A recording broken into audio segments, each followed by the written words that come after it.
이번엔 민주당이 정말 이 이재명의 그 뒤치다거리 하느라고 아주 욕을 봐요. 그러니까 뭐 언론 관련해서 애완견 그것도 커버해 주랴. 또 이제 판결문 그리고 공소장 이런 것들이 막 나오잖아요. 네네. 그러니까 막 민주당이 엄청나게 난리 칩니다.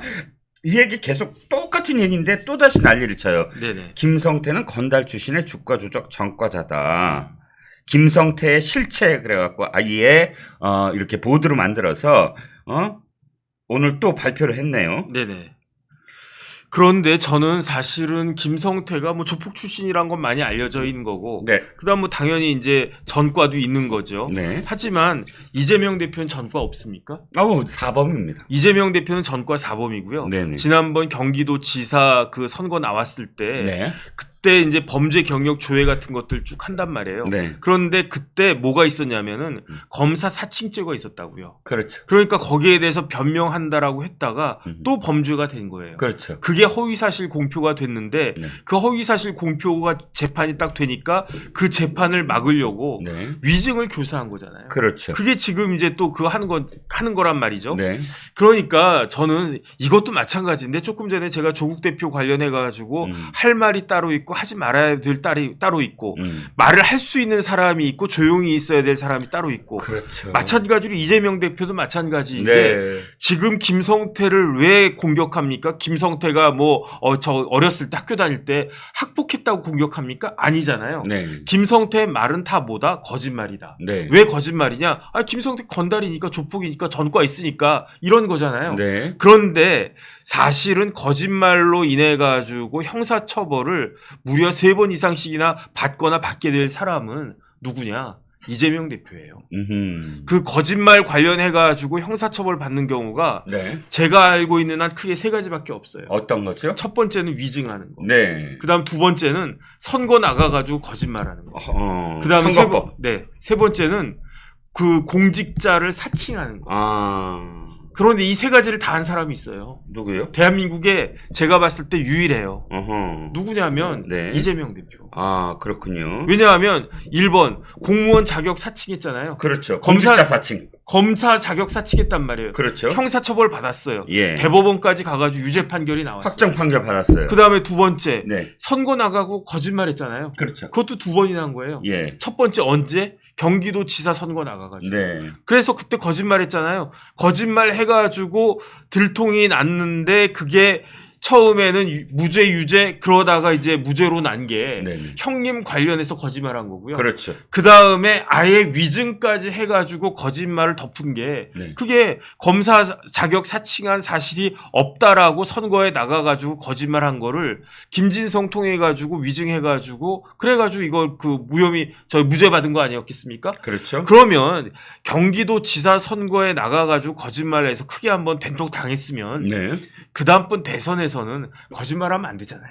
그렇죠. 무서워서 저 같으면 그때 그냥 질렸어 그러면서 저 같으면 오히려 더 조심했을 것 같은데 그렇죠. 지금 재판 받고 있잖아요. 네. 9월달 8월이나 9월이면 판결 나올 것 같아요. 네. 그게 뭐냐면은 김문기 처장 모른다. 네네. 그다음에 국토부 공문 그 협박이다. 협박이다. 이런 식의 거짓말을 대선에서 또 했다. 그러니까 벌써 공직자 자격 사칭했고 선거에 나가가지고 그 허위사실 공표했으니까 거짓말했고 그 다음에 세 번째는 뭐냐면은 위증교사도 처벌받는 거짓말이라고 지금 말씀드렸잖아요. 네네. 그것도 지금 재판 중이지 않습니까? 그렇죠. 그런데 그 위증교사 재판은 유창훈 부장판사가 한번 쓱 봤더니 하루 만에 이거 유죄네 이랬단 말이에요.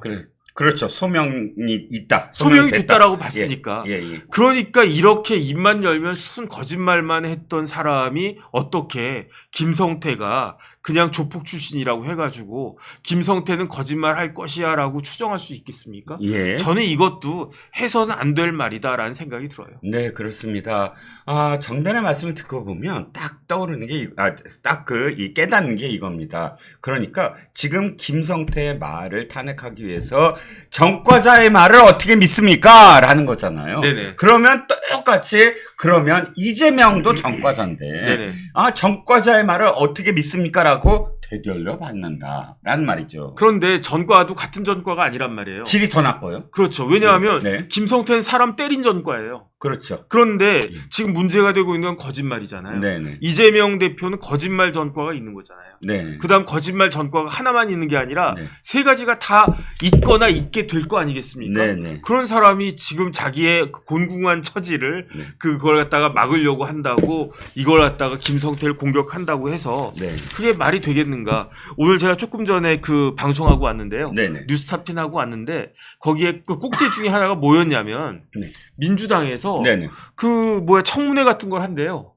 무슨 청문회요? 그래가지고 이화영 나와라, 김성태 나와라, 누구 말이 맞는지 한번 보자. 저 적극적으로 찬성해요. 아. 왜냐하면 네네. 우리나라 재판은 공개 재판인데 네네. 그러니까 누구나 가서 볼 수 있는 거죠. 네. 그런데 그 중계는 안 돼요. 네. 그러니까 TV 그 카메라가 들어가가지고 아니면 뭐 유튜브 찍는다고 카메라 들고 들어가가지고 중계할 수가 없어요. 네. 그러니까 김성태가 무슨 말을 했는지 증인으로서 네. 이화영이 피고인으로서 무슨 말을 했는지 네. 이런 것들을 기자들이 써온 그 리포트만 가지고 대충 그 추측할 수 있을 뿐이란 네네. 말이죠. 네네. 그런데 국회에서 만약에 이런 것들을 그 청문회를 하면 네. 그럼 국회 방송 같은 거 통해 가지고 생중계 되잖아요. 네. 그러면 처음부터까지 쫙 뭐라 그럴까 장관 같은 사람들 인사청문회 하면 쭉 몇 시간이고 딱 보여지잖아요. 국민들이 판단할 수가 있죠. 저는 이거 민주당 되게 좋은 생각이라고 생각을 하고 네. 제가 생각을 잘못했을 수도 있으니까 네. 제발 부탁하는데 네. 이화영, 김성태 다 나오라고 하세요. 네. 안부수도 나오고 웬만한 사람 다 나오라고 하세요. 네. 그런 다음에 그거를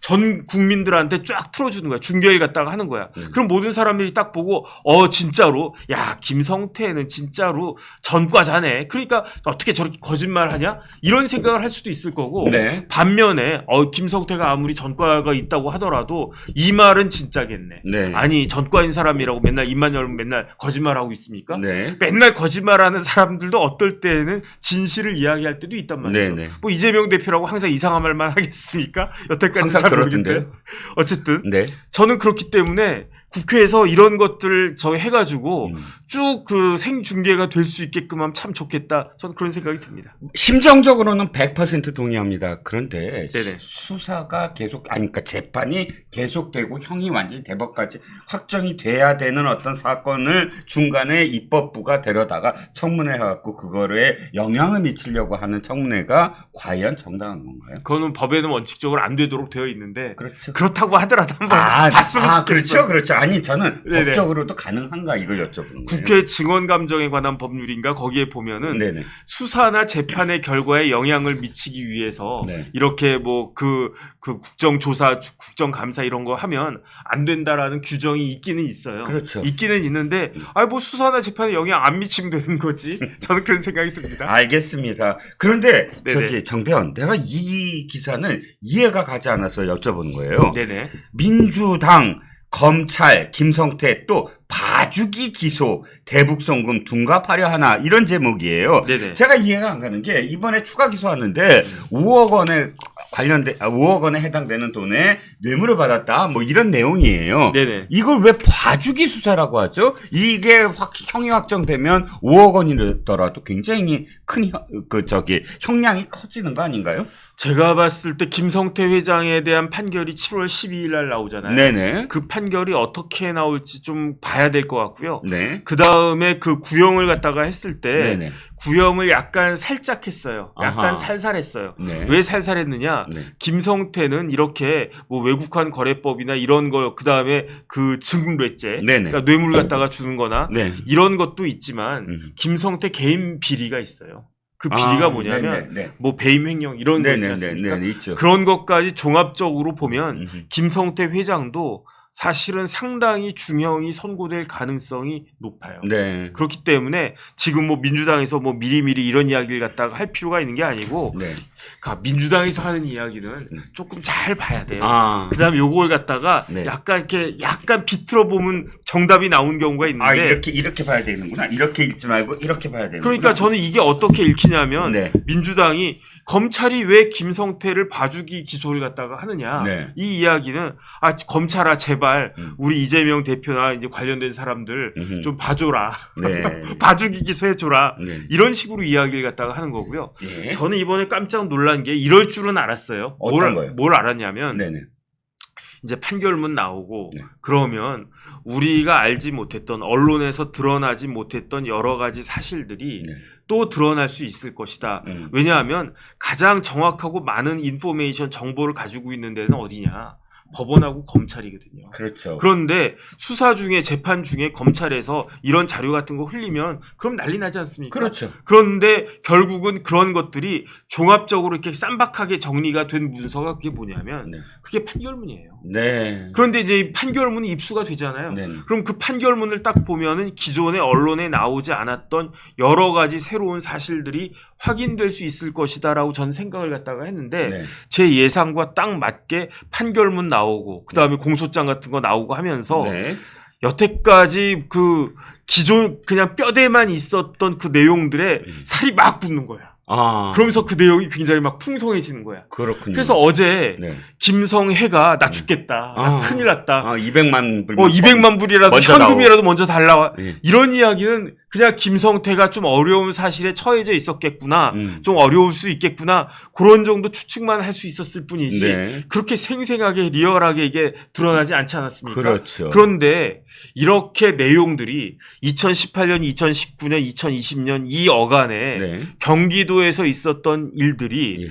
굉장히 아픈 사람이 있잖아요. 그게 누구냐? 이재명 대표 아니겠습니까? 그렇죠. 이재명 경기도지사 아니었겠습니까? 예, 예. 자기 자신이 했던 일들이 막 드러나니까. 예, 예. 그러니까 이게 지금 굉장히 곤혹스러울 것이다. 그런 생각이 들고요. 네. 그러니까 지금 민주당에서 그렇게 개거품 물듯이 이화영 부지사의 재판을 그 지연시키려고 했고 그 다음에 이제 판결문 나오고 공소장 또 나오고 하니까 여기에 대해서 이렇게 아주 예민하게 민감하게 반응을 하는 것이다. 이렇게 생각하면 될 것 같습니다. 그렇죠. 그런데 이 같은 판결문을 두고 민주당은 어제도 오늘도 계속 판결문 기본도 몰라라고 지금 이야기합니다. 그러니까 애완견 발언 갖고 지금 보니까 진영을 떠나서 네네. 뭐 중도적인 입장을 취해야 되는 통신사들, 뉴스원, 연합뉴스 이게 통신사들이잖아요. 네네. 이 통신사를 비롯해서 전 언론이 아니 지금 이재명이 한 말대로 판결문을 다 들여다봤더니 또 그 안에서 무슨 안부수 판결문도 갖다 보고 했더니 이재명 얘기가 틀리더라 라고 다 기사를 썼잖아요. 거기에 대해서 너네들은 기본도 몰라 라고 욕을 하고 애완견 발언 근거도 없다 라고 언론이 지금 또 욕하고 나섰거든요. 네네. 그러니까 애완견이라고 말 들어도 싸다. 이게 지금 민주당 얘기입니다. 판결문 기본도 모른다. 언론들이 이번에 또 다시 기본도 모르는 행위를 한 건가요? 저는 그 반대인 것 같아요. 사실은 제가 이제 여기 종편 여기저기 나가지 않습니까? 네네. 그러면 이제 민주당 쪽 패널들이 나와가지고 이런저런 이야기를 갖다가 하는데, 제가 좀 그렇잖아요. 옆에 있는 패널이 잘못된 이야기를 하는데 그거 딱 끼어들어가지고 그건 잘못됐고 그러면 얼마나 민망하겠어요. 서로 민망해지죠. 그러니까 저는 차마 그걸 못하겠는데 네네. 어떤 식이냐면은 판결문을 보는 방법이 있어요. 예. 형사 판결문은 어떻게 되어 있냐? 검사가 이러이러하게 주장을 한다. 네. 이 사람은 이러이러한 범죄를 저질렀다고 검찰에서 기소했다. 공소장 내용, 그 공소장의 검찰의 주장 내용은 이거다. 거기에 대해서 네. 피고인 측과 피고인의 변호인이 반박을 한다. 네. 변명한다. 이렇게 주장하지만 그건 아니다. 그런데 중요한 건 뭐냐면 저희 같은 사람 그런 것까지 다 안 봐요. 예. 볼 시간도 없고. 예. 뭘 보냐면 검찰의 주장, 그다음에 그 변호인의 피고인의 방어, 그다음에 뭐가 있냐면 네. 법원의 판단이 있는 거예요. 네. 그래서 그 검찰은 이렇게 주장하고 피고인은 이렇게 그 변론하지만 결론은 이거다. 네. 우리 법원은 이렇게 판단한다. 형사 판결 이렇게 되어 있는 거거든요. 네. 그런데 그때 그 민주당 쪽 패널은 주장이 마치 법원의 판결인 것처럼 하면서 내가 그 판결문을 봤더니 몇 페이지에 이러이러한 내용이 있는데 그거는 지금 이화영 판결하고 안부수 판결이 다른 거 아닙니까? 내가 봤습니다. 이렇게 이야기하는 거예요. 근데 봤다라고 하는 게 법원이 결론적으로 이렇게 판단했다 그걸 본 게 아니고 예, 예. 일방의 주장 내용만을 갖다가 보고 마치 그것이 법원의 판결인 것처럼 그렇게 주장을 갖다가 하는데 제가 그거 틀렸다고 말할 수도 없고 어쨌든 그런 점이 있는 거거든요. 네. 그러니까 근데 그거를 과연 민주당의 패널이나 특히 이제 민주당 쪽 그 변호사들이나 이런 분들이 모르고 하는 이야기일까? 저는 그것도 좀 의심스러워요. 모르고 한 것일 수도 있지만 알면서도 모르는 척 하는 거 아닌가? 저는 그런 생각도 드는데 이런 부분들에 대해서 진짜 우리 국민들이 조금 똑똑하게 다 잘 아셔야 되지 않을까 하는 생각이 듭니다. 그러니까 이 부분이죠. 그 안보수가 돈을 지금 받아서 중국에서 북한 쪽에 넘기는 그 과정을 재판을 받고 있는데 검찰이 그러니까 이 판사의 판결문을 보면 이 사건은 그러니까 주가 부양용이다. 쌍방울에 네네. 이렇게 써져 있는데 지금 이화영의 판결과 다르지 않느냐. 근데 사실 그건 판사의 판단이 아니라 검찰이 이렇게 주장을 했다라는 대목을 갖고 마치 판사가 그렇게 이 사건은 판단했다라고 지금 주장을 하고 있다 이거잖아요. 검찰의 주장일 수도 있고 그 다음에 피고인 측의 주장일 수도 있고 네. 그런 것들이고요. 그 다음에 그 제3자 뇌물죄이기 때문에 네네. 둘 다 있어야 돼요. 네. 제가 봤을 때는 주가 부양이나 쌍방울의 개인적인 목적도 있어야 되는 거고요. 그렇죠. 그 다음에 경기도 사업을 한다라고 하는 그 비용 대납을 한다라고 하는 그러한 사실도 있어야 되고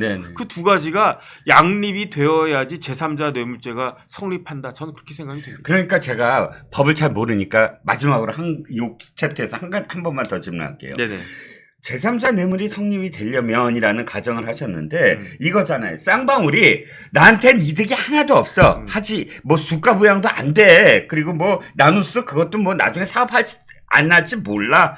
그런데 이건 진짜 순수하게 경기도를 도와주려고 내가 100억을 냈어.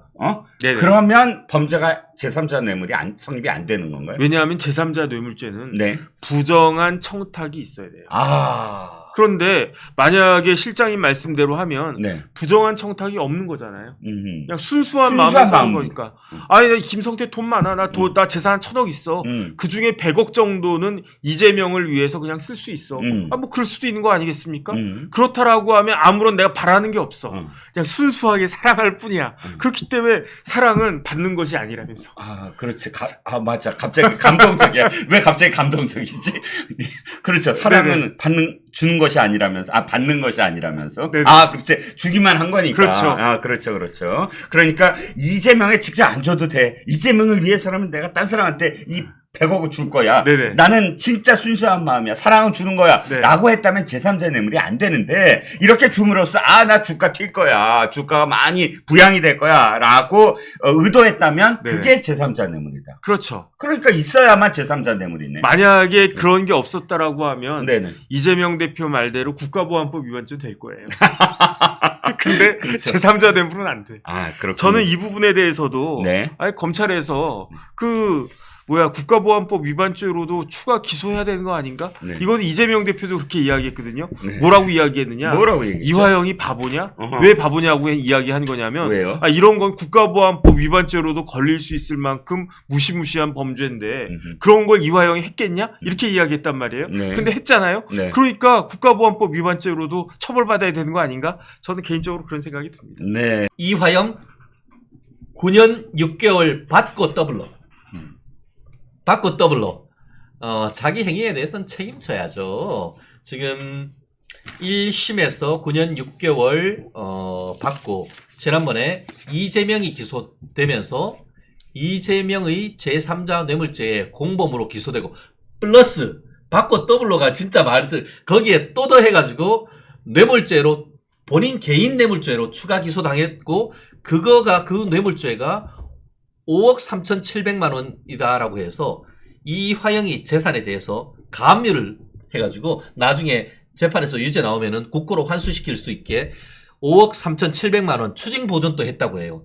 야, 이거 이 정도면은 검찰 우리 월급값 하고 있는 거 아닙니까? 월급값 하고 있죠. 예. 그러니까 저는 똑같은 말인데요. 지난번에도 이런 말씀을 드렸지만은 자기에게 주어진 역할을 하면 된다. 그러니까 직업들이요, 돈을 벌기 위한 것도 있지만, 내가 생계를 위해서 직업도 있지만, 모든 직업엔 롤이 있는 거 아닙니까? 그렇죠. 예. 네, 그럼 검찰은요, 사회정의를 위해서 범죄자들 때려잡으면 되는 거예요. 그렇죠. 네, 판사들은 법치주의 국가니까 법리에 근거해서 재판하고 판결하고 형량을 정하면 되는 겁니다. 그렇죠. 네, 그러면 이거에 집중해야지 정치적인 상황들을 고려하고 이거 자체가 지금 본인의 롤을 어기고 있는 것이죠. 근데 검사들이 지금 판사들이 본인들의 롤에 최선을 다한다면 지금 이러한 판결들이 계속해서 나와야지 맞는 것이죠. 그렇죠. 제가 몇 번이나 이야기했지만요. 이거는 절대 이재명 당대표가 모르고 했을 리가 없는 건 아니겠습니까? 이거? 그렇죠. 예. 그럼 모르고 할 거면 왜 평화부지사라는 직 만들었습니까? 당군 일에 한 번도 없던 직을. 맞아요. 예. 당군 일에 한 번도 없던 직을 새로이 만들 때는 무리해서 이렇게 만들어낼 때는 평화부지사라는 직을 네. 뭔가 시킬 일이 있으니까 그랬던 거 아닙니까? 뭘 시켰겠어요? 뻔하지. 네, 그럼 만들었어. 시킬 일을 써서 만들었어. 그럼 이 시킨 일이 뭔지는 한 일을 보면 아는 거 아닙니까? 그렇죠. 예. 네, 이게 논리적이잖아요. 예. 근데 이 평화부지사라는 직함을 받고 한 일이라고는 불법 대북 송금인 거예요. 그렇죠. 예. 그럼 뭘 시킨 겁니까 도대체? 그러니까 이게 지금 좀만 생각하면 인과관계들이 나오는 이야기들이다. 그리고 또 경기도 당시 공무원이었나 누가 이 얘기를 했더라고요. 이재명 당대표의 간인이 붙어 있으면 이건 이재명 대표가 본 것입니까? 안 본 것입니까? 본 겁니다. 그렇죠. 네. 그리고 계속해서 말도 안 되는 소리를 내요. 민주당에서. 운전면허증에 경찰청장 도장 찍혀 있다고 경찰청장이 다 운전면허증 본 것이냐. 지금 이게 말이야 망구야. 이게 지금 예. 무슨 말입니까? 진짜 예. 방구입니까? 예. 이 고작해야 변호사라는 사람들이 이딴 변론을 하고 있는데 이거 어떻게 이기겠습니까? 본인들도 변론하면서 참 추잡하다라고 생각하지 않겠습니까? 이게 지금 그렇지. 맞는 말입니까? 예, 예. 네. 지금 본인은 뭐 이런저런 얘기를 하고 있는데 1심 선고되니까 수원구치소에서 안양구치소로 이감을 했고 이것이 자기가 하루 종일 CCTV가 돌아가고 피의자 감시하는 독박이다라고 하는데 검찰은 뭐라고 했어요? 수원지검에서 기소를 하면 1심에서는 이 수원구치소에 있지만 항소하면은 교도행정상 안양에 있는 안양구치소로 이감을 한다. 그것은 이화영이를 위한 뭐 어떤 페널티를 주는 것이 아니고 당연한 행정 절차에 불과하다. 그러는데 이화영이가 또 잡힐 수기로 해서 나를 핍박하는 이런 쇼를 하고 있는데 얘는 왜 이렇게 쇼를 잘해요? 쇼 빼고 할 수 있는 게 남지 않았어요. 왜냐하면 이게 법정에 섰을 때는 둘 중에 하나여야 되잖아요. 진실이냐 거짓이냐. 그렇죠. 근데 거짓이고로 쇼. 근데 지금 쇼를 해서라도 지금 국민 여론, 그 국민이 아니죠. 자기들의 개딸 부대 지지자들의 여론이라도 지금 일으켜야 되는 상황이니 참. 그럼 쇼라도 할 수밖에 없는 것이죠. 그리고 지금 정상적인 사법 절차들도 다 탄압으로 지금 몰고 가야 되는 것이죠. 네. 이게 지금 유일하게 살 수 있는 구멍인 거죠, 지금 본인들이. 그렇죠. 예, 가만히 있으면 가만히 된다 생각하고 그럼요. 지금은 자기들이 살 길은 개딸에 대한 호소뿐이다. 맞습니다. 저렇게 한다고 해가지고 국민들이 납득하겠습니까? 그러니까 지금 이게 민주당이나 이재명 당대표와 마찬가지예요. 법리로는 도저히 이길 수 있는 구석이 없는 겁니다. 그러니까 지금 이게 법치주의 국가에서 이들이 하고자 하는 것은 여론몰이이고 이것은 꼭 마녀 재판이다. 근데 이것을 바로잡지 못하면요. 앞으로 대한민국에서 죄를 짓지 않은 사람들도 처벌이 될 수가 있고 또 권력만 있다면은 내가 정말 큰 죄를 짓고도 어떠한 처벌도 안 받을 수 있는 나라가 되는 겁니다. 법치주의 자체가 무너지는 거예요. 그리고 지금 이게 정말로 바보가 아닌 이상요. 이 사건을 조금만 들어보면 그리고 정말 민주당 지지자들도 객관적인 마음으로 다 내려놓고 이 사건을 들여다보면요. 이게 어떻게 범죄가 아닐 수가 있습니까? 그리고 그렇죠. 하나만 더 말씀드리면 자, 이재명 당대표가 이런 이야기를 했어요. 이재명 내가 바보야? 내가 경기도지사였는데 바보니? 이화영 부지사가 바보야? 우리가 지금 유엔 제재되고 있는데 이런 불법들을 했을 거라고? 이 사람들은 절대 바보가 아닙니다. 그렇죠. 이 사람들이 바보가 아니라 이 사람들이 바보로 본 것은 국민이고 그렇죠. 대한민국 검찰이고 사법 체제입니다. 우리가 이런 위법을 저질러도 국민들이 모를 거야. 네. 사법부가 파헤치지 못할 거야. 검찰이 그렇죠. 파헤치지 못할 거야. 라는 확신이 있으니까 이런 불법을 저지른 거라고 봐야 되는 거 아닙니까? 그렇죠. 그리고 이렇게까지 불법을 했던 명확한 또 동기가 있어요. 제가 볼 때는. 와. 네. 그때 2018년도에 지금 문재인 대통령이 남북 정상회담 할 때요. 이재명만 빼놓고 가지 않았습니까? 그렇죠. 왕따시켰지. 예. 그리고 이 사람은 지금 내가 대통령이 되기 위해선 대통령 행보로는 북한 방문을 한번 해야 된다라고 생각을 했던 그렇죠. 거고요. 옛날에 민주당, 네. 평화, 북한 이거 없으면 민주당에서 그럼요. 대수로 뭐 못 돼요. 그럼 내가 북한을 방문하려고 하니까 북한 방문하려면 돈을 줘야 된다는 건 비공식적으로 다 알고 있는 얘기 아닙니까? 예. 네, 근데 이걸 합법적으로 전달할 방법이 없어. 그렇죠. 유엔에서 제재하고 있으니까. 그렇지. 그럼 불법적으로라도 전달해야 내가 대통령 후보가 되겠어. 그러다 보니까 이게 지금 평화부지사라는 이상한 직이 나오는 거 그렇죠. 아닙니까? 네. 이렇게 봐야지 지금 인과관계가 합리적으로 정황상 의심을 할 수 있다 하는 거 아니겠습니까? 지금 그 김민수 네. 대변인이 대단하신 게, 이화영의 1심 판결문을 보통 사람 입장에서 쫙 지금 읽어주신 겁니다. 아까 그 이재명이가 그랬죠. 최고회의에서 마이크 뺐다가 다시 가져가. 야! 이화영이가 지금 바보냐? 뭐 이런 식으로 하면서 극단 거 했다가 잡혀가는 거 다 아는데. 바보가 아님에도 불구하고 그렇게 할 수밖에 없도록 시킨 것이 바로 당신이란 거 아니야. 그런 내용이 왜 이화영이 그와 같이 쌍방울을 데리고 와가지고 대신에 경기도 대신에 돈을 500만 불, 300만 불 보낸지 그 이유, 그 동기가 이 1심 판결, 신진우 부장판사가 썼는 1심 판결에 낱낱이 15가지, 20가지 이유로 하나, 둘 하는데 제일 첫 번째 이유가 바로 그거예요. 이화영이가 누구야? 17대 국회의원으로서 2007년, 8년 그때 DJ 정부 대북 송금 특검하고 할 때 국회의원 했던 사람이에요. 그럼요. 그러면서 북한에 돈 보내고 북한 대북 사업할 때 대통령이 현대화 해가지고 돈 보내고 이런 그거 아니었습니까? 일을 통해 이런 걸 통해 가지고 대북 특사도 하고 했던 이화영이가 그런 내용을 너무나 잘 알기 때문에 맞습니다. 그런 틀을 만들었다. 그리고 아까 얘기한 것처럼 2018년 8월 달에 문재인이가 북한에 가가지고 뚱돼지하고 만날 때 다들 떨거지 데리고 가는데 지만 왕따 시키니까 그리고 그렇게 되니까 언론들이 그때 뭐라고 했어요. 아, 문재인이 찍은 차기는 박원순이다. 이런 게 나오니까 그럼요. 이화영이는 내가 평화부지사로 해놨는데 이거 우리 대빵 대통령 안 되게 생겼네. 그래서 이걸 했다라는 그 동기가 낱낱이 나오는데 그것을 아주 쉽게 풀어주셨단 말이에요. 그리고 또 하나요. 민주당이 계속 민주당 논리를 깨야 돼요. 민주당이 이제 이렇게 우리들이 얘기하면 뭐라고 하냐면요. 얼굴 한번 못 본 쌍방울 회장이 쌍방울에서 왜 이재명 대표를 위해서 그렇게 큰 돈을 넣을 리가 있냐, 사업가들이 자기 손해볼 짓을 할 그렇죠. 리가 있냐. 아니죠. 이게 비용과 투자를 분리해야죠. 돈이 나가는 지출은. 이거 지금 지출로 본 게 아니라 비용으로 본 겁니다. 비용으로. 투자를 위한 비용. 왜? 당시에 이재명 대표가요, 대권주자로서 지지율이 높을 때죠. 누가 봐도 야, 재수 없으면 이재명이 저 대통령 되겠는데라고 예측을 할 때입니다.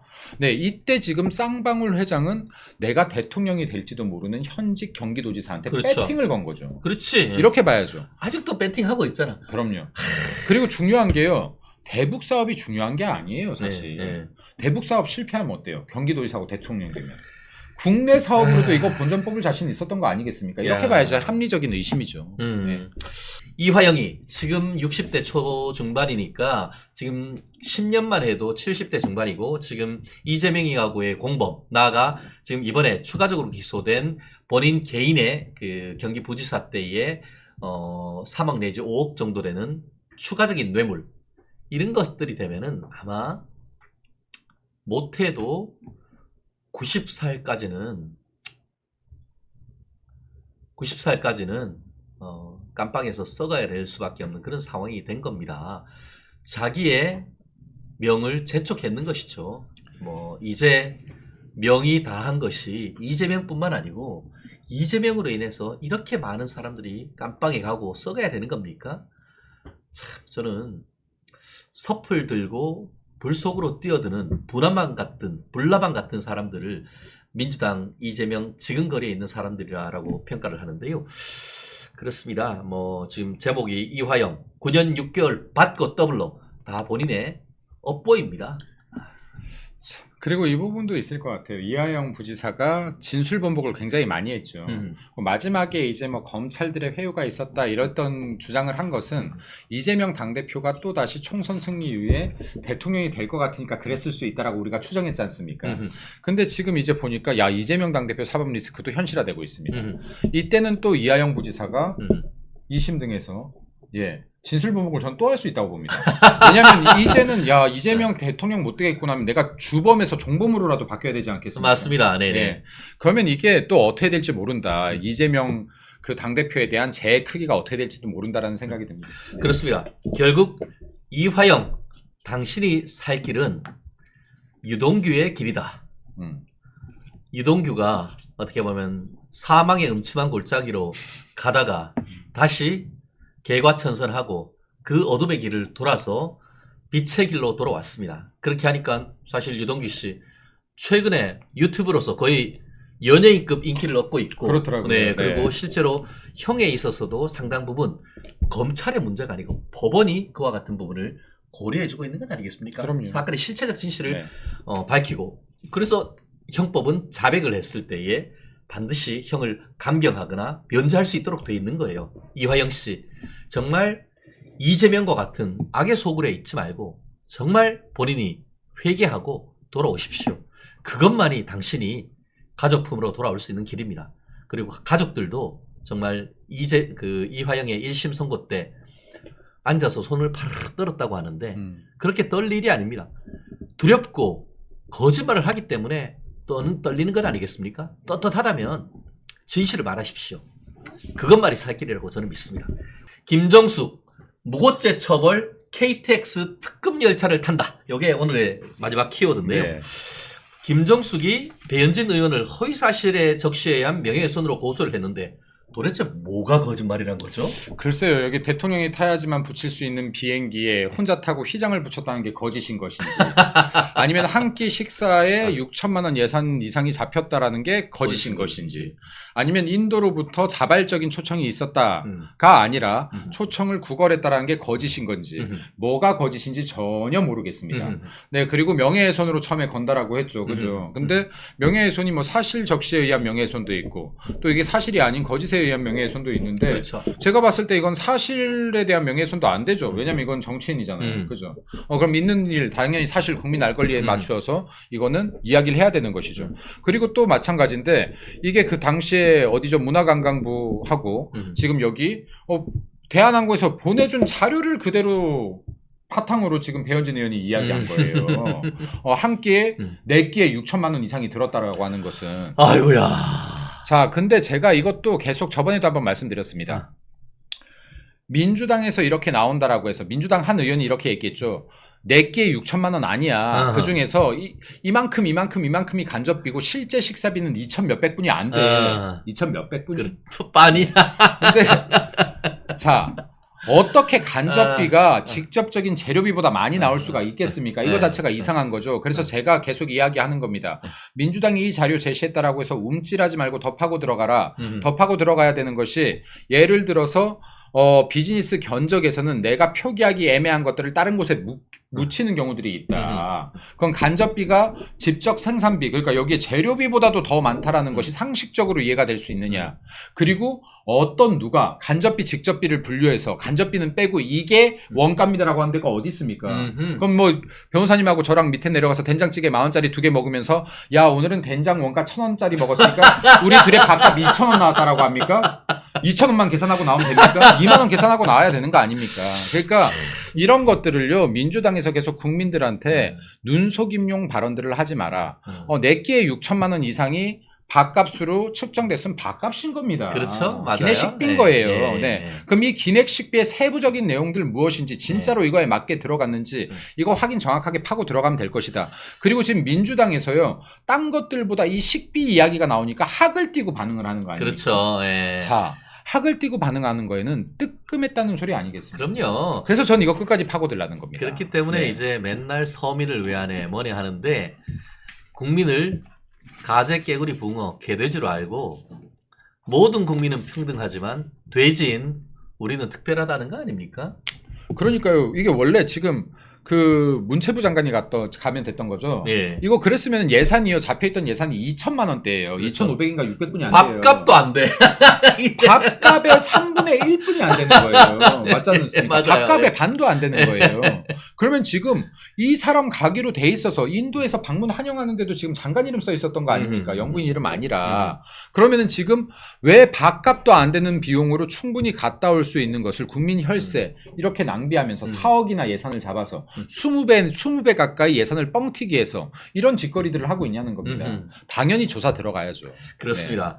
우리 황미용님 매일 보기만 했는데 오늘 댓글은 처음이다라고 얘기하셨는데 용기가 필요합니다. 한 번 달면 댓글 다는 재미가 쏠쏠하실 겁니다. 그리고 또 그 김연희님 파란 넥타이 있기 없기라고 하셨는데 밑에 이순서님 여름이니까 파란 넥타이도 괜찮지 않을까요? 했는데 우리 총선 때는 새빨간 넥타이 또 우리 김 대변인은 또 아이덴티티를 놓치고 있지 않은데 음양의 조화 뭐 그런 취지에서 이쁘게 봐주시면 괜찮지 않을까 싶고요. 저희도 항상 옷을 입을 때 넥타이 무슨 색깔을 할까 사실 굉장히 고민을 하는데 지금 정치 시즌은 아니다 보니까 좀 여름에 좀 시원하게 보이시라고 제가 그랬다는 점 또 널리 인정해 주시면 감사할 것 같습니다. 그래요. 이게 김정숙이만 무고죄로 처벌되는 특급 열차를 타는 게 아니고 이거 뭐 김정숙이는 가만히 있었는데 문재인이가 이거 뭐 하면서 뭐 이런 지가 쓴 책으로 해가지고 이렇게 돼 있는데 이게 문재인이도 조사받아야 되는 거 아닙니까 이거? 당연히 들어가야죠. 그러니까 지금 이게 실제로 문재인 대통령이 조사받아야 될 게 굉장히 많아요. 그러니까 이 건이 아니라 제일 먼저 받아야 될 거는 울산시장 선거 개입 사건입니다. 근데 이거는 정말로 조사받아야 돼요. 근데 우리 당 의원들이 당시에 특검을 갈 때요. 이거 검찰 수사 들어갈 때 대통령까지 올라가야 되는 거예요. 맞아요. 예. 왜냐하면 대통령이 하명 수사를 했어요. 울산시장 선거 후보로 나왔던 사람 내 친구인데 이 사람 정말 당선되는 거 보는 게 내 소원이라는 말까지 했지 않습니까? 대통령실의 비서관들이 7개실이나 이거 개입이 된 사건이에요. 그리고 지금 이거 유죄 판결들 나오고 있습니다. 그리고 황운하 같은 사람들 여기 개입돼서 지금 1심 판결 나왔죠. 이거 어떻게 대통령의 지시가 없이 이런 불법 부정선거 개입이 일어날 그렇죠? 수가 있겠습니까? 예. 그래서 지금 이게 우리 당 의원님들이 싸우려고 하면은 삼김 여사 특검뿐만이 아니라요. 지금 문재인 정권 이거 정말 탈탈 털면은 문재인 정권에 울산시장 선거 개입, 부정선거 개입부터 그리고 제가 계속 말하고 있는 태양강 이거 털면은 정말 난리가 날 겁니다. 이 태양강 예산이요 매년 지금 5천억에서 9천억까지 쓰여졌어요. 5년 동안 5천억, 6천억, 7천억, 8천억, 9천억 쓰여졌습니다. 맞아요. 예. 이러면서 이거 대왕고래 탐사하는 거 하나 갖고 시비를 걸어요. 그러니까. 네, 그거 시추 5개 하면 5천억인데요. 얘네들 태양강 1년치 예산도 안 되는 거예요. 네. 얘네들 지금 5년 동안 그렇게 수많은 예산을 쏟아붓고요. 대한민국에서 전체 전력 생산량 중에서 태양강이 차지하는 게 4%도 안 돼요. 그리고 그 예산을 쓰고 나서 태양강으로 전력량 는 게 1.2%인가 뿐이 안 됩니다. 맞아요. 예. 무슨 짓을 한 겁니까? 이 사람들이 그 큰 예산을 쓰고 대한민국에 남긴 건 벌거숭이 3분이 없다란 말씀드립니다. 돈 놓고 돈 예. 먹기 애들은 가라 그렇게 해가지고 우 파는 가라 지들끼리 튀어먹은 거 아닙니까? 그 태양광 패널 다 어디 거예요? 예, 중국 다 중국 거고. 예. 네. 그러니까 지금 이런 것들 파고들려고 하면은 민주당의 도덕성 붕괴의 끝을 확인할 수 있는 것들이 정말 많을 것이다라는 말씀 드리고 싶습니다. 네. 그렇습니다. 결국 좀 전에 얘기하셨던 그 울산시장 선거 개입 사건, 이 사건과 관련해 가지고 문재인이 진짜 내 일생 소원이 자기 친구 울산시장 한번 당선시키는 것이다 라고 하니까 밑에 인간들이 척척척척 해가지고 하명 수사해가지고 결국 울산시장하고 황운하는 실형 3년 선고 받았습니다. 그래서 1심 선고가 나오니까 그제서야 대검에서 그 당시 문재인 정부의 본부의 핵심에 있었던 민정수석 조국과 임종석 비서실장에 대한 추가적인 수사를 지시했었습니다. 지금 현재의 중앙지검에서 이 부분에 대한 수사가 이어지고 있고 그 결과가 아마 멀지 않은 장래에 나올 거라고 생각합니다. 그리고 임종석과 조국에 대한 기소가 이루어지고 나면 그 다음은 이제 문재인을 향해야죠. 제의가 돼야 되지. 네, 돼야죠. 네, 그렇죠. 네. 우리가 그날까지 열심히 한번 달려보겠습니다. 이재명이 민주당의 아버지면 해경군 김씨는 민주당의 엄마냐 뭐 이런 이야기가 나오더라고요. 이런 사태 우리 김 대변인 어떻게 지금 파악해야 하는 겁니까? 그래도 민주당이요. 국민의힘과 민주당은 대한민국 역사 속에서 보수와 진영이라는 정치의 한 축을 이루면서 그렇죠. 그래도 전통성을 갖고 나름 이렇게 지켜왔던 정당들이에요. 근데 이 한 양축 중에서 하나가 완전히 무너지고 있구나. 그 이재명 대표에게 아무리 뭐 명비어 첨가를 넣는다라고 해도 이건 명비어 첨가를 넘어서 거의 뭐 우상화 단계에 접어들었다. 우상화 단계. 이거 딱 듣자마자 우리 당 의원 중에 한 분도 이런 말씀을 하셨더라고요. 네. 듣자마자 이거 북한 인민조선공화국인가? 이거 북한 얘기인가? 맞아요. 이거 옛날에 수령동지, 수령아버이, 수령아버지 하던 것부터 딱 맞아요. 생각나지 않습니까? 경의하는 지도자인지 네. 경의하는 부모님이잖아요. 그럼요. 그거는. 예. 네, 그래서 이렇게 보니까 야 민주당이 진짜로 이제 그나마 역사에 있던 전통성까지 다 무너지고 있구나. 그리고 이재명 당대표를 아버지라고 표현했습니다. 네, 그럼 김혜경 씨는 당연히 뭐 어머니가 되겠네요. 네, 그러면 민주당이 항상 자랑하는 게 뭡니까? 민주당 내에서 진보 진영, 좌파 진영에서 항상 했던 말은 김대중 전 대통령의 정신을 이어받아서 노무현 전 대통령의 정신을 이어받아서 이런 이야기를 그렇죠. 하면서 자랑스럽게 생각했어요. 그렇죠. 자기들 네. 스스로. 예. 자, 그러면 이재명 당대표가 아버지면 노무현 전 대통령은 뭐 할아버지쯤 되고 김대중 전 대통령은 증조부 정도 증조부. 됩니까? 근데 하늘에 계신 지금 김대중 전 대통령이나 노무현 전 대통령은 나는 저런 아들 둔 적 없어라고 할 것 같아요. 예. 이 사람들이 이재명 당대표처럼 지금 사범, 정가 사범에 이 숱한 10가지의 혐의로 지금 재판을 4건이나 받고 있는 이재명 당대표를 내 아들이네, 내 손자네 할 수 있겠습니까? 그리고 가장 중요한 것은 민주당을 지지하는 지지자들의 자존심이 굉장히 상할 것 같아요. 지금 뭐 민주당의 당대표가 이재명 대표이니 그래도 뭐 울며 겨자 먹기로 지지하고 있는 민주당의 지지자들도 있는데 이제 하다 못해 이재명 정가 사범의 범죄자를 그리고 지금 여러 혐의로 재판을 이렇게나 받고 있는 범죄 혐의자를 우리 당의 아버지라니라는 생각을 할 것 같습니다. 네. 그렇습니다. 지금 김대변인이 그 짚어주신 부분이 정확한데요. 우리가 민주당 하면은 김대중 정신, 노무현 정신을 얘기하고 있지 않습니까? 김대중 정신 이렇게 한다고 하면은 어쨌든 대한민국의 민주화를 위해서 열심히 싸웠다라고 하는 그런 키워드를 가지고 있고, 노무현 정신 하면은 탈권위주의, 그렇죠. 또 탈지역주의 이런 부분으로서의 어떤 대한민국 민주화의 어떤 나름대로의 역할을 하신 부분에 있어서 많은 또 평가를 받고 있는 분인데, 이재명? 이재명 뭐가 생각나요? 제가 봤을 때는 일단은 그 민주당이 이번에 당원 바꾸잖아요. 이 부분도 바꾸면 될 것 같아요. 당대표 호칭도 뭐 수령님이나 아니면 다시 총재로 총재님. 바꿔서 총재님 뭐 이렇게 그러니까, 바꿔서요. 네. 이미 그 시대로 회귀하고 있다. 네. 1인 독주 체제로 완전히 회귀하고 있는 거 아닙니까?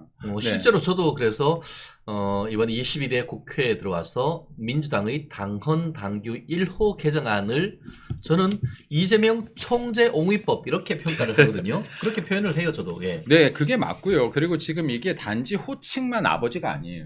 뭐 진짜 여기에 호칭만 아버지가 아니라 실제로 이 사람의 말이 곧 법이다. 네, 그러니까 이 사람을 위해서 지금 이 사람 한 명을 방탄하기 위해서 정말로 당헌 당규를 뜯어고쳐서 걸레짝처럼 지금 너저분하게 만들고 있고. 그렇죠. 또한 지금 여기에 원구성을 함에 있어서도 기존의 대한민국이 지켜오던 협치에 대한 갈래, 그리고 여기에 의회 균형에 대한 갈래들 다 무시하면서 지금 법사이고 운영이고 독식하는 폭주를 일삼고 있고, 또 이러면서 우리 당이 이런 부분들을 한 수 접어주면서 어떻게든 협상을 하려고 하고 있는데 대통령 거부권 1년 안 쓰면은 우리가 뭐 1년씩 번갈아 가면서 법사위원장 한번 돌려볼게 이딴 소리나 하고 있고. 네. 그래서 제가 이 부분이 앞선 방송에서 주제가 나오길래 이런 이야기를 했어요. 네, 제가 여기에 그 미국 이야기를 간혹 했는데요. 이 네네. 거부권 얘기 나올 때마다 미국에서요, 거부권이라는 것이 헌법에 들어가게 된 것 이유는 역사적 맥락은요, 의회, 그러니까 국회의 지나친 권력을 견제하기 위한 수단이었습니다. 그리고 미국 헌법을 보면요, 여기에 거부권, 그러니까 비토라고 하죠. 그렇죠. 비토라는 거부라는 용어를 쓰고 있지 않아요. 리턴이라고 해놨습니다. 그렇죠. 예. 환부. 예, 대통령이 네. 돌려보낸다. 예, 그래서 돌려보낸다. 제가 계속 얘기하죠. 제2 요구. 그렇죠. 거부권이라는 용어 쓰지 마라. 제2요구권이라는 용어를 써야 된다고 제가 계속해서 방송에서 얘기하고 있는데, 이것은 상권 분립만큼이나 지금 자유민주주의에서 그리고 대통령제에서 그 근간을 이루는 제도 중에 하나가 제2요구권입니다. 예, 그리고 이렇게 의회 폭주를 하면 당연히 대통령이 막을 수 있는 수단이 있어야죠. 근데 지금 정확하게 헌법을 입헌했던 이 사람들이 예측했던 부분에 제2요구권을 사용해야 되는 상황이 지금 생기고 있는 거예요. 네, 그래서 이러한 부분들에 대해서 계속 이야기하지만 국민의힘은 대통령이 마음껏 제2요구권을 쓸 수 있게끔 지지하고 그 분위기를 조성해줘야 된다. 왜냐하면 이게 민생 법안이 아니라 모든 것이 독소 조항이 있고 그리고 민생을 해치는 법안들이기 때문에 대통령의 제2요구권을 얼마나 정당화시켜낼 수 있느냐 하는 것이 민주당과의 앞으로의 전쟁의 중요한 승점 포인트가 될 것이다 라는 말씀 좀 드리고 싶습니다. 그렇습니다. 우리 네. HD님, 김민수 대변인 최고의 논평 진리입니다 라고 말씀해 주셨고 좀 전에 TV조선 방송 잘 봤습니다 네. 라는 말씀해 주셨는데요. 우리 윤대서양님, 이재명이 아버지가 노름꾼이라는데 그러면 민주당은 노름꾼의 자손인가 라는 글을 주셨는데 그리고 제가 아까는 TV조선 방송 시간이 짧아서 다 얘기를 못했어요. 이거 그래서 우리 네. 우리 멸콩 TV 보시는 거 아닙니까? 그렇죠. 예. 좀 더 얘기를 하면요. 미국에서 역대 제2요구권을 가장 많이 썼던 대통령이 루즈벨트죠. 네.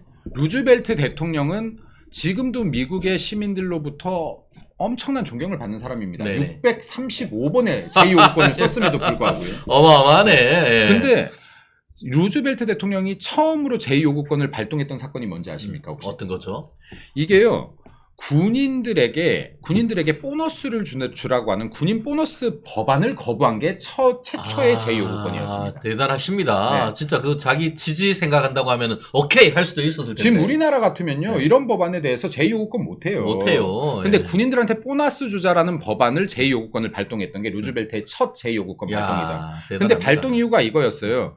이미 참전 용사들에게 많은 지급을 하고 있고 혜택을 주고 있고 펜션. 그리고 이 지급을 함으로 인해서 경제 활성화에 기여하지 않는다라는 게 이유였습니다.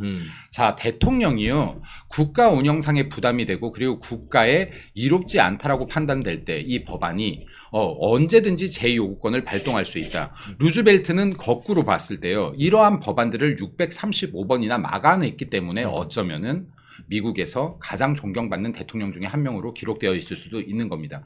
그렇기 때문에요. 윤석열 대통령의 제2요구권 마음껏 쓸 수 있게 국민의힘에서 정말로 적극적으로 지지해 주셔야 됩니다. 야, 네. 그러면 결국 루스벨트 대통령하고 지금 윤 대통령 맥락 굉장히 비슷하네요. 그럼요. 윤 대통령 네. 같은 경우에 민주당이 이번 22대 국회 오자마자 21대 국회 때부터 했죠. 국민 1인당 묻지도 따지지 말고 25만 원씩 4인 가족한테 100만 원씩 해서 12조 원이나 되는 돈을 지금 인플레이션 시대에 뿌려야 된다. 이런 거에 대해서 지금 윤석열 대통령께서 그렇게 해가지고는 지금 안 그래도 인플레이션 물가가 힘든데 조금 힘들지만 이 고비만 넘어가면 경제가 다시 살아날 수 있으니까 그런 부분보다는 오히려 선별적 복지 내지는 더 어떻게 보면은 그 중소기업이나 이런 데를 더 돕자라는 취지로 이 그 제2 요구를 하는 그 맥락하고 그 용기하고 똑같네요. 네, 똑같죠, 맥락이. 그럼 그때 당시에도 미국에서요. 지금 어떻게 보면 지금 복지 돈 풀자라고 한 거를 지금 루즈벨트가 막은 거 아닙니까? 그렇죠. 지금도 똑같습니다. 13조가 우리나라에 돈이 없어요. 이 13조 뿌리려고 하면요. 돈 또 빌려와야 됩니다. 그럼 여기 부채 채권을 또 발행해야 되거든요. 근데 이 채권에 대한 이자만 연간 5천억이 나간다니까요. 오호. 예, 13조에 4%대 이자만 잡아도 또 5천억의 이자가 매년 발생하는 거예요. 그렇네요. 지금 이런 악순환을 만들어내자고 하는 게 민주당이에요. 그러니까 지금 이러한 부분들에 대해서 13조가 나가기 때문에 대통령이 제2요구권을 발동합니다가 아니에요. 13조가 없습니다. 13조를 가져오려면 부채, 국채를 발행해야 됩니다. 그러면 이거에 대한 이자만 한 해에 5천억이 또 발생합니다를 이야기해야 되는 거예요. 그럼 결국에는 이건 국민들 주머니를 털고 또 털어야 됩니다. 이거 털어도 안 되기 때문에 당신들이 낳은 당신들의 아들, 당신들의 손자들에게 또 이 부채짐을 얹어야 됩니다. 지금 이게 민주당이 하고 있는 이야기다. 네. 야, 근데 민주당은 지금 이런 대통령의 제2요구권은 헌법에 보장된 대통령의 권한 아닙니까? 그럼요. 그런데 대통령의 권한을 행사하겠다는데 그걸 이유로 대통령이 제2요구권을 남용한다고 해서 탄핵하겠다는 등 이런 헛소리를 하고 있는데 이거 도대체 어떻게 되는 거죠 이게? 제가 우리 변호사님 말씀 중에 송구하게도 또 한 가지만 한번 또 예. 제2요구권은 대통령의 권한이라고 보기 어렵습니다. 의무라고. 의무다. 네, 아예 의무다. 앞으로는 제2요구권은 대통령이 헌법이 보장한 대통령의 권한이 아니라 헌법이 대통령에게 지어준 의무라고 우리는 얘기해야지 맞습니다. 그렇죠. 왜냐면요, 이게 권한이기도 하지만은 잘못된 법안들이 통과되었을 때 대통령이 정말로 입법부를 견제할 수 있는 유일한 수단이 되고 있는 것이기 때문에 이것은 대통령의 권한이자 막대한 의무인 겁니다. 국민들을 위해서 내가 부담이 될지언정 제2요구권을 발동해야 되는 겁니다. 우리들이 용어 하나를 어떻게 쓰느냐에 따라서 이건 상황이 전혀 달라질 수 있습니다. 그래서 거부권이 아닌 제2요구권이다. 미국에서도 비토가 아닌 리턴을 쓰고 있다. 그럼 우리도 거부권이 아닌 제2요구권을 써야 되는 것이고, 제2요구권은 대통령의 권한이 아닌 국민을 위한 의무다. 네, 이렇게 앞으로 표현을 한다라고 하면 윤석열 대통령이 제2요구권을 발동함에 있어서 훨씬 더 부담을 내려놓고 국민들을 위해서 발동할 수 있을 것이다라고 생각합니다. 네. 정확합니다.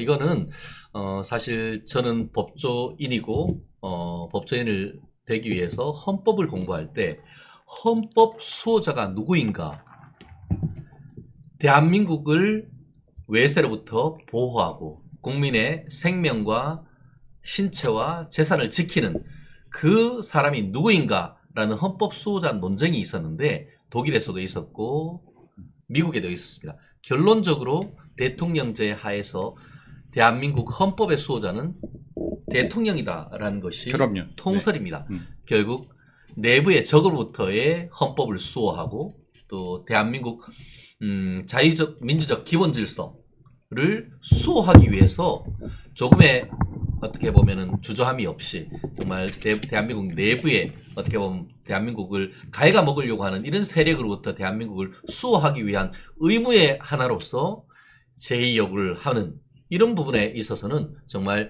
대한민국의 윤석열 대통령의 정말 고뇌에 찬 어떤 그런 뭐 사실 본인의 지지율 생각하면은 아유 좋아 오케이 뿌려줄게 그럼 지지율 5% 올라가요. 그럼요. 근데 그렇게 하는 것이 아니고 대한민국의 미래 우리 아이들 우리 아들 딸들이 살아갈 대한민국을 위해서 이렇게 본인의 지지율을 갉아먹어서까지라도 대한민국의 미래를 위해서 지금 헌신하는 것이 윤석열 대통령 아니겠습니까? 그런 점을 우리 김민수 대변인께서 정말 제대로 지켜주신 것이 아닌가 싶은데요.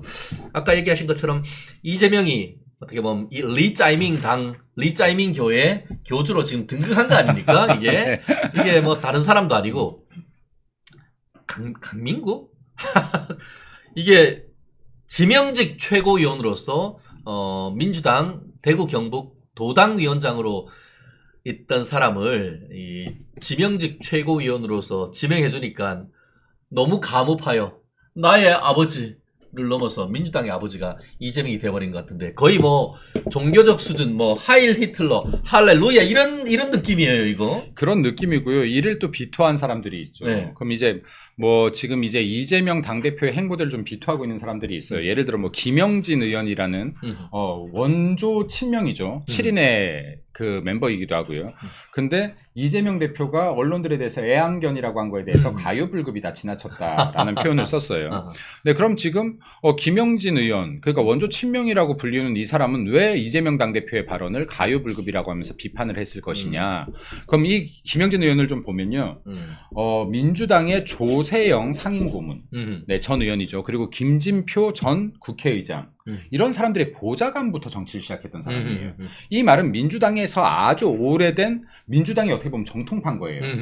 이재명의 친명으로 이렇게 되어 있긴 하지만 정말 정통적인 민주당에서 볼 때 이거는 선 넘었다라고 보는 그렇죠. 겁니다. 예, 네, 맞아요. 이 사람조차도. 그럼 민주당의 정통 민주당들은 지금 이 사람처럼 용기 내서 말은 하지 못하지만 이재명 당대표 심해도 심한데 하는 마음들이 분명히 있을 겁니다. 우리는 이 균열 지점을 반드시 찾아야 됩니다. 예. 네, 이 균열 지점을 찾아서 민주당을 깨트려 나가야 됩니다. 그리고 또 민주당의 신경민 전 의원은 이런 말도 했더라고요. 이시황제. 아하. 네, 민주당 이재명 당대표가 이시황제, 시황제처럼 행동을 하고 있다라는 말을 해요. 그 말씀도 귀에 쏙 들어오네요. 네. 그럼 제가 이걸 보니까 시황제랑 이재명 당대표랑 공통점이 너무 많아요.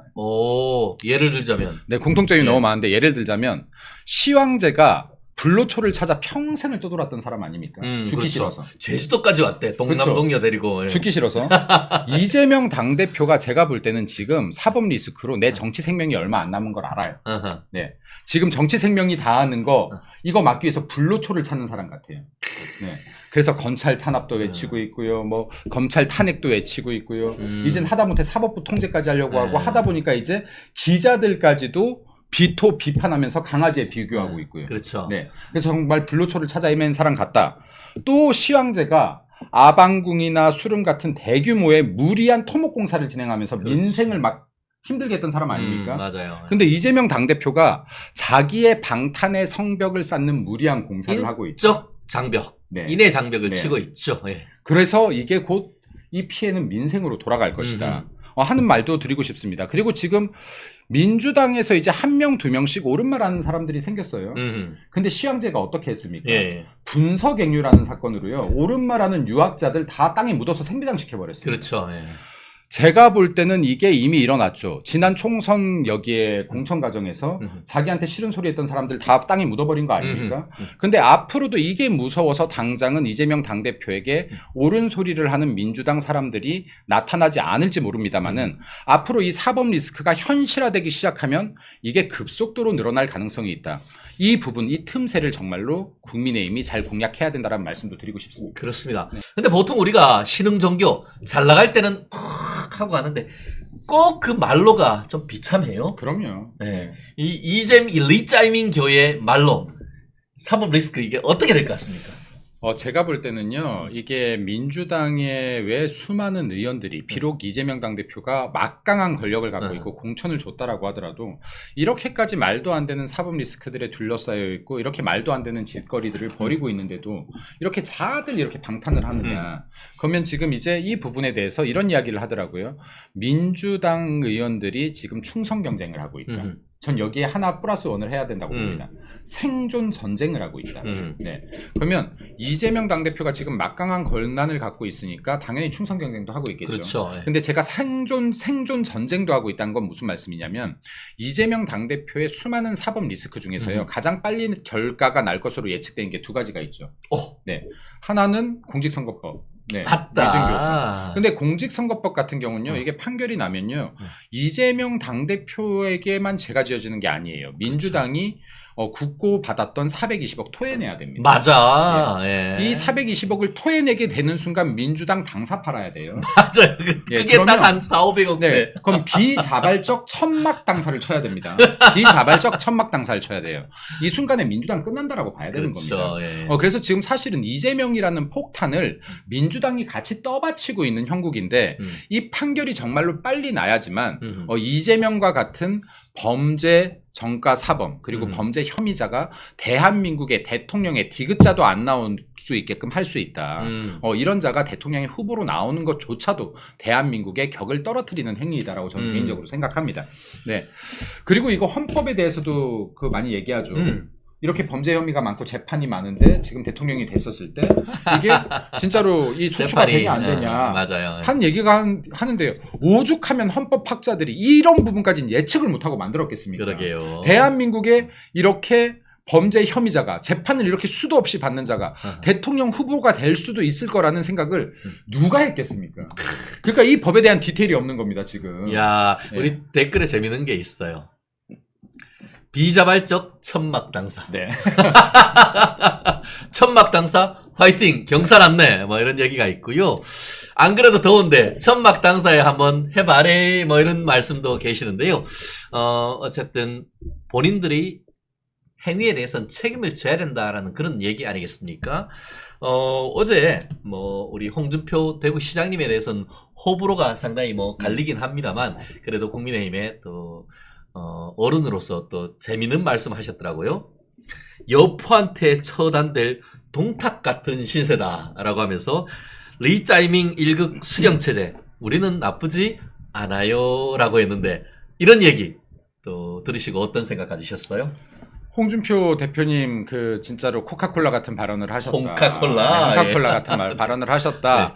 네. 그러니까 지금 이제 국회 동탁은 삼국지에서 대표적으로는 독재, 그렇죠. 포갑, 네, 이런 걸로 유명한 캐릭터 아니겠습니까? 그렇죠. 예. 네, 그러면 동탁에 비교할 정도로 이재명의 폭주가 계속 진행되고 있다 하는 거를 지금 동탁에 비교하셨는데 전 여기 좀 한마디 더 더하고 싶습니다. 지금은 국회 동탁인데 머지않아 방구석 여포가 될 것이다. 네.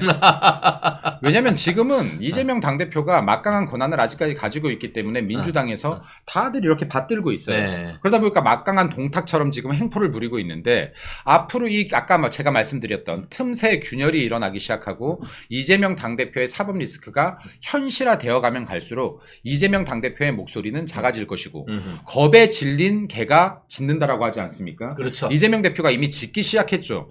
여기에 기자들에게 애완견이라고 하고 있고 그리고 검찰들을 향해서 짖고 있고 판사들을 향해 짖고 있습니다. 자, 이제 그나마 방 밖에서 짖고 있었는데요. 이 균열이 가고 이재명 당대표의 힘이 빠지기 시작하면 이제 방구석에서나 짖는 방구석 여포 신세를 면키 힘들 것이다 라는 말씀도 드립니다. 맞습니다. 네. 이제 홍 시장이 뭐라고 쓰셨나 하면은 경기도 차베스가 여의도 가서 동탁이 됐다. 참 이게 대꾸가 참 멋지네요. 그러면서 국회도 자기 마음대로 주무르는 현대판 여의도 동탁이다 라고 하면서 이게 지금은 동탁을 처단해줄 여포를 기다리는 사람들이 점점 늘고 있다라고 하는데 여포가 누가 될까요 이게?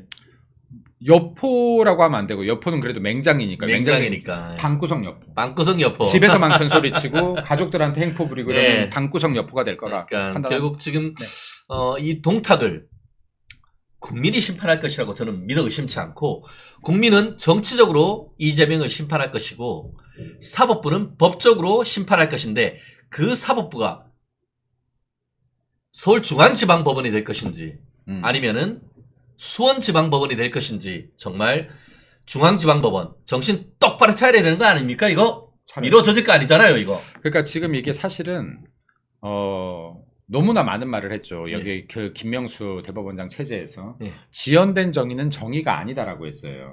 근데 이게 정말 사법부에서 이제 사법부까지 공격하고 들어옵니다. 사법부의 법리적인 재판 결과에까지 마녀 사냥식으로 여론전으로 선동을 하려고 하고 있어요. 네, 근데 이게 더 이상 재판이 지연돼서는 안 된다. 왜냐하면 재판이 지연됨으로 인해서 지금 민주당 내에서 당연히 국회의원 임기를 마치지 않았어야 될 자들 중에서 지금 국회의원 임기를 다 마친 사람들이 있습니다. 그죠? 또 조국 같은 경우 2심 판결이 났음에도 불구하고 네, 지금 국회의원 배지 달고 있습니다. 그렇죠. 네, 그리고 여기에 그 불법 부정선거했던 이런 사람들 지금 항우나 같은 사람들도 국회의원 배지를 달고 있습니다. 네, 지금 이러한 부분들이 결국에는 지연된 재판이 가져온 정말 비극이다. 이 비극 속에는 국회의원이란 배지를 단 사람들에게 국민 혈세를 걷어서 세비가 나가는데 당연히 어떻게 보면 감옥에 있어야 될 수도 있는 사람들에게 국민 세금까지 걷어서 세비 바치고 있는 꼴을 만들어냈다라고 봅니다. 그렇기 때문에 더 이상은 재판 지연돼서는 안 된다. 빠르게 법리대로 재판을 해라라는 말씀 좀 드리고 싶습니다. 그렇습니다. 제가 이 자리에서 얘기했죠. 빠르면은 다가오는 추석 전에 우리가 사법부의 심판의 그날이 올 가능성이 상당히 높다. 그랬으면 좋겠습니다. 그래서 이 추석 선물 세트, 추석 영어로 뭐라고 하죠? Thanksgiving Day. Thank you 할 수 있는 그날이 이번 추석, 정말 이번 여름만 지나면은 우리 죄명이 보낼 수 있는 날, 그리 멀지 않았다 생각하는데요. 그게 1심 선고될 수 있는 가장 가능성이 높은 것이 지금 김민수 대변인께서 얘기하시는 것처럼 허위사실 공표에 의한 공직선거법 위반, 그리고 또 위증교사 문제, 이런 부분이 생각보다 빠르면 9월에도 선고될 가능성이 있는데요. 얼마 전에 제가 말씀드렸죠. 대부분 다 들으셨겠습니다만 새로 오신 분들 같은 경우에 지난 6월 14일 날 어떤 일이 있었느냐. 수원지방법원 안산지원에서 전 안산시장이 위증교사했다는 이유로 해서 실형 10개월의 법정 구속 당한 일이 선고가 있었습니다. 저는 그것이 뭔가 징조, 오멘이라고 하죠. 사인이 아닌가 하는 생각이 들었습니다. 일부러 그것을 이 시점에 맞춰서 선고했을 리는 만무하죠. 그런데 정치인이 본인의 어떤 정치 자금들과 관련된 위증교사였는데 그것이 재판으로 넘겨졌고 그 전 안산 시장에 대해서 실형 10개월과 함께 법정 구속했던 그 사안 법 그대로 정치적 고리 없이 한다고 하면은 그것도 약하다라고 할 수 있을 정도로 사법방해는 재판부가 굉장히 엄하게 처벌을 합니다.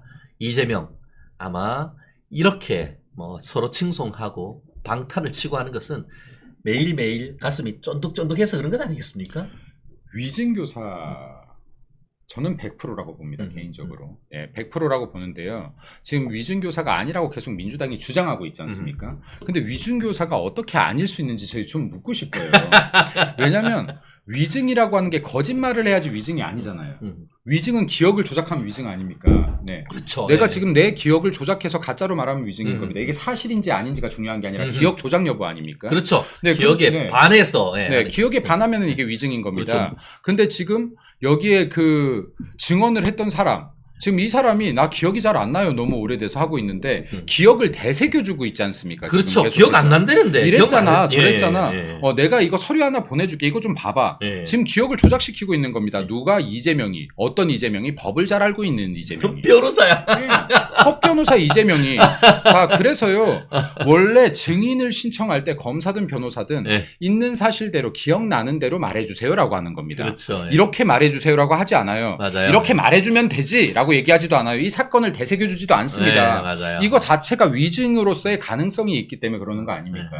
위증 교사로서의 가능성이. 근데 지금 이재명 당대표는 그러한 행동들을 했다라는 말씀을 하나 드리고 싶고, 그리고 이 증인이요. 제가 갑자기 이름이 생각이 안 나네.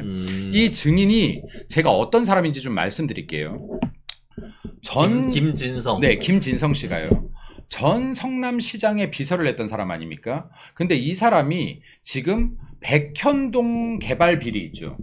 여기에도 지금 연루되어서 알선한 혐의로 알선 대가로 70억을 받기로 했던 사람이에요. 맞아요. 그중에서 35억을 받은 혐의로 재판을 받고 있는 사람입니다. 맞아요. 그리고 또 경기도 등에요. 납품 알선을 해서 통신업체로부터 7천만 원을 받은 혐의로도 재판을 받고 있는 사람이에요.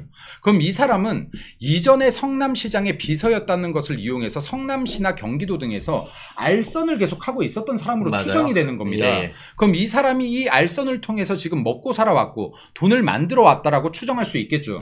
근데 이 사람이 지금 이재명이 위증을 시키고 있는 시기에 이재명은 경기도지사입니다. 자, 성남시와 경기도 등에서 지금 알선 등을 해서 돈을 벌고 있는 사람한테 갑 뽑우 갑 아닙니까? 그렇죠. 하느님 같은 존재예요. 이 사람이 강압적으로 얘기하지 않아도 이건 강압인 겁니다. 그렇죠. 예. 그래서 아까 얘기한 것처럼 김병량 전 지사의 수행 비서라고 하는데 전 시장, 네. 전 시장의 네. 수행 비서라고 하는데 지금 얘기했던 김진성이 어떤 사람이냐 이렇게 한 줄로 정리할 수 있습니다. 이재명의 정진상 같은 사람이 김병량 전 성남시장의 수행비서 김진성이었던 것이죠. 네. 그리고 네. 또 한마디만 더 할까요? 그럼 그 김진성 씨가 사실 이재명 당대표가 시킨 대로 그대로 증언을 했어요. 그랬다가 증언 번복을 했습니다. 위증했습니다라고 했어요. 나 위증했다고 나 자백했죠. 위증했다고 네. 자백했어요. 왜 자백했을까요? 이것도 자백하고 싶어서 자백한 게 아니에요. 이게 지금 백현동 사건으로 조사를 받다가 압수수색을 당합니다. 맞아. 휴대폰을 뺏겼어요. 이 휴대폰에 이재명 대표랑 텔레그램 대화 내용이 따인 겁니다. 그렇죠. 통화 내용이 따인 거예요. 통화 내용이. 증거가 나와버렸어. 예. 증거가 나와서 이걸 예. 빼도 박도 못해서 지금 위증했다라고 예. 인정한 건 겁니다. 그렇죠. 예. 자, 그러면 하나 더 말씀드려 볼게요. 이재명 대표 정도 되는 사람이 당시 경기도지사인데 내가 어떻게 이 증인 당사자한테 전화를 해서 통화 기록을 남겼을까요? 이 조심성 많은 사람. 그러게. 이거에는 이유가 있는 거죠. 이유가 뭐죠? 이 친구랑 내랑 통화를 했어도 얘가 이거를 오픈하지 못할 것이라는 강한 믿음이 있지 않고서야 당사자한테 전화했겠습니까? 그렇죠. 이게 하나. 두 번째는 위증교사에 대해서 그 정도로 심각한 상황이었다. 본인이. 그렇죠. 예. 본인이 느끼기에 내가 직접 전화를 해야 될 만큼. 그렇죠. 자, 그럼 내가 전화했을 때 김진성이는 내 말을 거역할 수 없을 것이고 이걸 오픈할 수 없을 것이야. 왜? 분명히 반대급부 이익을 생각할 사람이기 때문에. 라고 했을 가능성이 굉장히 높다라는 겁니다. 지금 제가 말하는 말이 합리적이지 않습니까? 그렇습니다. 네. 그렇기 때문에 이 부분을 전후관계, 인과관계를 정확히 따져보면 이거는 99%도 아니다. 이건 100% 위증교사일 것이다라고 생각합니다. 네. 그렇습니다. 네. 이 사안에 대해서는 뭐 이미 저희 그 밀콩 TV에서 제가 제가 전후 맥락을 굉장히 상세하게 했는데 또 다른 측면에서 우리 김희수 대변인께서 말씀하셨는데 거기에 조금만 더 하면은 이재명이 혼자 이렇게 김진성이한테 전화를 했는 것이 아니고 그 이전에 그 조심성 많은 이재명이가 처음부터 지가 했겠습니까? 처음에는 이재명이 형님으로 부르는 김인섭을 통해 가지고 김진성이한테 야 위증 좀 해줘 라고 부탁을 했다는 거죠. 그리고 거기에 해도 아니야 그거 못해요 라고 하니까 이제는 이재명의 오른팔 정진상이 또 김진성이한테 부탁을 했다는 거죠. 근데 거기도 노 하니까 재판은 다가오고 다급한 마음에 평소 때는 아이폰 아니면 전화도 안 하고 텔레그램 아니면 얘기도 안 하던 인간이 다급한 마음에 김진성이한테 직접 전화를 하고 근데 김진성이가 전화를 녹음할 수도 있으니까 굉장히 조심스럽게 얘기하는데 부드러운 말투로. 그렇지. 네. 그러한 맥락이 혹시나 녹음될 수도 있다는 것을 전제했죠. 전제로 하면서 했던 것이고 그런 맥락이 있던 것이고 더불어서 아까 정확하게 짚으셨는데 좀 더 구체적인 팩트를 말씀드리면은 이재명이가 형님이라고 부르는 이게 그 김인섭 밑에서 이 김진성이가 그때 고용돼 가지고 네. 백현동 이 사건으로 했고 정바울이라고 하는 이 그 백현동 사업 주체가 다른 사람한테 암만 부탁을 해도 안 되니까 이 허가방 신청만 하면은 똑깍똑깍 다 되는 허가가 나오는 이 김인섭이한테 부탁을 하면서 이거 종상향 해가지고 되면은 75억 내줄게 이렇게 된 거야. 70억. 70억이에요. 제가 75억인데. 그 중에 35. 네, 그러니까 네. 그렇게 해가지고 했는데 이재명이 사건에 이 김진성이가 증인으로 나갈 그 시점에 이게 사업이 돼가지고 돈이 나올까 말까 한 그 시점이었던 거예요. 그렇죠. 그래서 김진성이로서는 이재명이가 경기지사가 전화를 오니까 아씨 이거 내가 안 들어줬다가는 이거 돈 안 나오면은 우리 그동안 노력했던 거 다 물거품 되는 것 아니냐라는 두려움에 제가 어쩔 수 없이 이런 위증을 했습니다라고 그렇게 진술과 증언을 했던 거예요. 그러니까 이게 이런 거예요. 한마디로요. 회사의 회장님이요. 네. 저기 말단 사원한테 아유 날씨가 춥네 거기 문 좀 닫아주겠소? 네. 라고 해서 부탁이 아니죠. 말단 직원이 싫습니다. 전 지금 바쁩니다 할 수도 없고요. 저는 더운데요라고 할 수도 없어요. 그렇지 않습니까? 나는 더운데 내가 열이 많은데 문 열어놨는데 회장님이 아유 날씨가 춥네요. 문 좀 닫아주시려면 예 알겠습니다 하고 닫지 않겠어요. 야. 네. 그러니까 이게 지금 김진성한테 야 이런 상황이었어. 이거 이렇게 말해주면 되지. 네. 아무리 10번 100번 좋게 말해도 음. 이 사람은 지금 사실은 기업 회장님보다 더 무서운 존재인 거예요. 지금 경기도지사예요. 내 목줄 쥐고 있는 그렇죠. 사람이에요. 완전히 예. 목숨을 쥐고 있는 사람이죠.